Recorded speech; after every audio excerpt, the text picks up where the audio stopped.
Welcome to this Windows channel, and this is the Tech News Update. We are Friday, August 19th, 2016, and in our Tech News Update today we have Android 7 Nougat that apparently will be released on Monday, August 22nd. Yep, that's apparently the date we should be getting Nougat.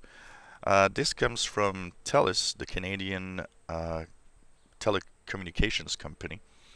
Last time they said release date for Android 6, it was spot on. So people think, well, probably they're spot on again. So what devices will have it first? Of course, Google branded devices like the Nexus phones. These devices will get it probably on Monday. But if you have a phone from Samsung or different companies, now that's the biggest problem. The release will be probably only in several months. So like on my Galaxy S7, apparently what I am knowing is that it might be only in November. So hopefully it'll be before that. In our other news, we have Windows 10 Insider that there's a cumulative update. If you are an insider in the slow ring, you have not right now upgraded your PC to a build, basically. You're only on the release of Windows 10, which is 14.393. Well, a cumulative update was pushed to you guys so you can test it, and it brings your version to 14.393.82. Not a lot of news about what exactly is on that update, but from what we seem to understand, it would probably be an update that fixes some of the issues that people have been reporting in the anniversary update. Well, if you're on Xbox, Groove Music got an update and you can now play music in the background on your Xbox machine. That was a feature that was missing from the Groove Music, and it's a welcome feature for a lot of people. So check it out. If you check out your updates for apps, you will have a new Groove Music app that lets you play music in the background. Well, more and more people are reporting it. Webcams are broken in anniversary update, and the way that people are reporting it in websites is kind of wrong. A lot of websites reporting, and people also been on the channel saying, hey, they've removed H.264 and MJPEG. That why they did that. They did not remove that. That's not the way it is. Here's what they did. It's Microsoft actually said, look, or in more a insider at Microsoft, somebody in the insider team said, look, what happened is that they are preparing the platform for webcams because new apps are coming, and they had to shuffle things around. And one of the things they did is that they temporarily removed MJPEG and H.264 from USB streaming. These two codecs are in Windows still. It's just that they removed the USB streaming capabilities and replaced it with YUY2, which is a non-compressed stream that does not do HD. Thing is, that broke millions of webcams, including this very popular webcam, which is the same one that I'm using to do my live shows. Here's the thing. If you are using Skype, for example, and after a minute your video freezes, that's because it's trying to get H.264 or MJPEG, and it freezes because it can't. What happened here is that this will be back, but Microsoft, somebody in Microsoft just didn't think through how this would break millions of webcams suddenly. To the point where Logitech actually issued a kind of a press note saying, look, we're really mad because users are mad at their webcams not working anymore, and it's your fault, Microsoft. So what's happening here is that Microsoft, now seeing how big this issue is, did say they are going to release a fix, but it might not come before September. So that's the sad part. If you have such a cam, for now, there's no workaround and there's no fix except rolling back, if you really needed rolling back to your previous install of Windows 10. Problem is, if you've gone more than 10 days, you can't roll back anymore. So it's a little sad to see that somebody obviously in Microsoft didn't think about it when they did some of these changes.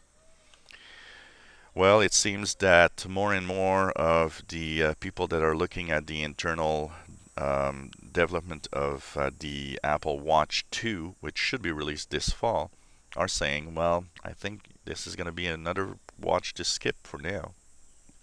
It seems that Apple is having a lot of difficulty including cell capability to the watches. What Apple wants to do is basically to remove the fact that your watch needs to be connected to your phone. But apparently they're having a lot of problems doing so. So it's going to be interesting to see what is going to be released as the Apple Watch this fall. But, these are dreadfully expensive for what they do. And I don't believe they are worth the price. A researcher or a group of researchers looking at Windows 10 telemetry and how it sends a lot of data, and it does send a lot of data to Microsoft, has said, well, before going crazy at how Microsoft sends data, we've looked into software from a lot of companies. And they say, if you are using a McAfee product, a Symantec product like Norton Antivirus, devices from Plantronics with the software that comes with it, these are sending so much data that even Windows 10 doesn't seem too bad compared to them. They say that before everybody goes crazy on Windows 10, you should check out what other software are sending.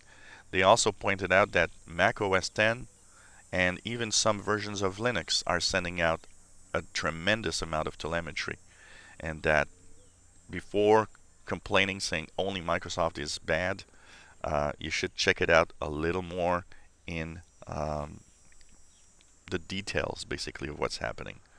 So interesting to see that some people are looking at, how software giants and companies are sending telemetry with their devices. Well, PowerShell is becoming an open source platform, and we've had a release of an alpha version. And you know what? It seems that PowerShell, which is a command line and scripting tool, is coming to Linux and OS 10. Yep, PowerShell for Linux and PowerShell for OS 10 on Mac. This is amazing when you think about it. Only a few years ago, Steve Ballmer had said that Linux is a piece of crap and that they should not be there. So it shows you how Microsoft has changed. First, by including the Bash command line in Windows 10, and second of all, PowerShell now for Mac and Linux. Quite amazing when you think about it. And finally, as we once again have another little detail of the National Security Agency, a group of security experts are saying that they're extremely, extremely scared, and that they think agencies like the NSA should not have all these tools, and think that they will always keep them and nobody will never see them. This week's hack, where a lot of these tools got in the internet, is showing just how basically, they aren't capable of keeping the secrets and the things that they have. They also state that one of the things that actually should be done is that when the National Security Agency knows a flaw on a product or a security hole in some of the software, they should be sending out that information to the software company or the company that has the devices, because they say, you know what, you are using those holes to spy on people. Well, you know what, by leaving them open and not saying that they exist, you're leaving the bad guys the possibility to find the same security holes and exploit them also. And they say that the general population has a right to have a secure environment where the possibility of being hacked is to a minimum. So kind of an interesting thing here, and I do agree. Sorry, that the NSA should warn the companies of the security flaws, but of course they won't, because they use these flaws to spy on people.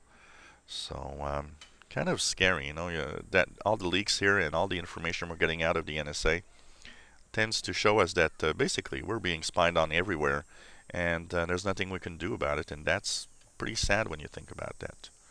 So this was the Tech News Update for Friday, August 19th, 2016. If you enjoy my videos, please subscribe to my channel, give us thumbs up.